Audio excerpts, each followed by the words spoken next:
Hi guys, നിങ്ങളുടെ മുമ്പിൽ നിന്ന് പരിചയപ്പെടുത്തുന്നത് കാർ 101 എന്ന ബ്രാൻഡിൻ്റെ ഗ്രാഫെയിൻ സെറാമിക് കോട്ടിംഗ് ആണ്. അപ്പോൾ ഗൈസ്, നിങ്ങൾ എവിടെയാണോ സെറാമിക് കോട്ടിംഗ് ചെയ്യുന്നത് അവിടെ നല്ല രീതിയിൽ തന്നെ സ്പ്രേ ചെയ്ത് കൊടുക്കുക. നല്ല രീതിയിൽ ആ പാർട്ടിൽ സ്പ്രേ ചെയ്ത് കൊടുക്കുക. അതിനുശേഷം നിങ്ങളുടെ കയ്യിലുള്ള മൈക്രോഫൈബർ ക്ലോത്ത് എടുത്തിട്ട് സ്ട്രെയിറ്റ് ലൈനായിട്ട് നല്ലോണം സ്പ്രെഡ് ചെയ്ത് കൊടുക്കുക. ഇത്രമാത്രം ചെയ്താൽ മതി. ഇപ്പം തന്നെ നിങ്ങൾക്ക് ഇതിൻ്റെ വ്യത്യാസം ഈ വീഡിയോയിലൂടെ മനസ്സിലാവും. Let's watch. അപ്പോൾ ഗൈസ്, ലെഫ്റ്റ് സൈഡിൽ സെറാമിക് കോട്ടിങ് ചെയ്തിട്ടുണ്ട്, റൈറ്റ് സൈഡിൽ ചെയ്തിട്ടില്ല. അപ്പോൾ അതിൻ്റെ വ്യത്യാസം നിങ്ങൾക്ക് ഇതിലൂടെ മനസ്സിലാകുന്നുണ്ടാകും.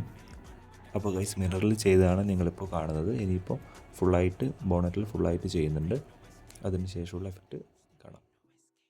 സോ ഗൈസ്, ഈ പ്രൊഡക്റ്റ് സ്ക്രാച്ച് പ്രൊട്ടക്ഷൻ ഉണ്ട്, അതുപോലെ തന്നെ ഹൈ ഗ്ലോവ്സ് പ്രൊവൈഡ് ചെയ്യുന്നുണ്ട്, കെമിക്കൽ റെസിസ്റ്റൻ്റ് ആണ്. അപ്പോൾ ഗൈസ്, എല്ലാവരും യൂസ് ചെയ്ത് നോക്കുക, നിങ്ങളുടെ അഭിപ്രായങ്ങൾ അറിയിക്കുക. ഞാൻ ലിങ്ക് കമൻറ്റ് ബോക്സിൽ കൊടുക്കാം.